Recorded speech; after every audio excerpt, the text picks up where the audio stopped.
ভাইসা আপনার কপাল দেখছেন, এখন সকাল সকাল বাজারের সবচেয়ে তাজা মাছটা আপনার কপালে জুটছে। মায়া মায়া হাতের কামটা শেষ করে ভাই সাহেবের মাছটা কুটে দাও তো। আমি আমারে কইতেছো? তোমারই কইতেছি। রমজান মিয়া, তুমি কি কইলা? মায়া তোমার মাছ কাটে দিব? মায়ার এই বাজারের মধ্যে ভিটের মধ্যে আমি বসাইছি, মায়া শুধু আমার মাছ কাটবো। বুঝলাম না ইয়াকুব ভাইয়ের কোন ধরনের কথাবার্তা। তুমি আনছো দেখে কি খালি তোমার মাছই কাটতে পারবো, বাকি মাছের মাছ কাটতে পারবো না, এমন কোনো কথা আছে নাকি? আমার মাছে কাটবো, আর কারো মাছ কাটতে পারবো না, কারণ মায়া হইলো আমার পার্মানেন্ট লুক। হে মায়া, তুই আর কথা কোনো কানে দিস না, মাছ কাট। এই যে কাস্টমার দাঁড়ায় আছে।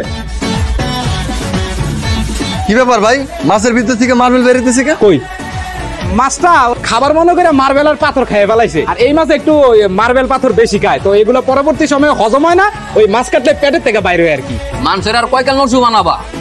হ্যাঁ, নিজে মাছের পেটের ভিতরে মার্বেল হান্দাই হানগো মাছে মার্বেল খাইছে, যেগুলো হুনছো যে মাছে মার্বেল খায়। এই মিয়া, তুমি কি কইতেছো আমি ইচ্ছা করে মাছের পেটের ভিতরে মার্বেল ঢুকে দিছি? আমি কইতে চাই তুমি ইচ্ছা করে মাছের পেটের ভিতরে মার্বেল হান্দাইছো, নইলে জিন্দেগি তো হুনছো মিয়া যে মাছে মার্বেল খায়, বাটপারি করার জায়গা পাও না। শুনো রমজান মিয়া, আমি তোমার একটা কথা কয়ে দেই, আমি আমার ব্যবসাটা করতেছি, আর তোমার কাজ কি মাছ বিক্রি করা। আমি কি করতেছি না করতেছি, আমার ভালো মন্দ এইসব তোমার নিয়ে চিন্তা করতে হইব না। আমার সৎভাবে ব্যবসা করতেছি, তোমার মতন দুই নাম্বারই বাটপারি করতেছি না, বুঝো না? এই আকাশের দিকে তাকায় মাছ কাটছটা কি, একটু দেইকা কাটতে পারছ না? ভাই অনেক জ্বলতেছে।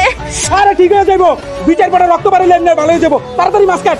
কাটা হাত দিয়ে মাছ কাটবো কেমনে? তুমি কেমনে কাটবা বুঝো না? হেরে জিগায় লাভ আছে, কেমনে কাটবা বুঝছো? এবার হাত কাটতে গেলে তুমি মরে গেলেও হ্যাঁ তোমার মাছ কাটতে গেবো দেই। ওই আল্লাহ, তো বিশাল অবস্থা। এই মাছ কাটা লাগবো নাই, ডাক্তারের কাছে চলো, ব্যান্ডেজ করে পরে মাছ কাটা কাটে, আগে জীবন আগে চলো। এই চলো।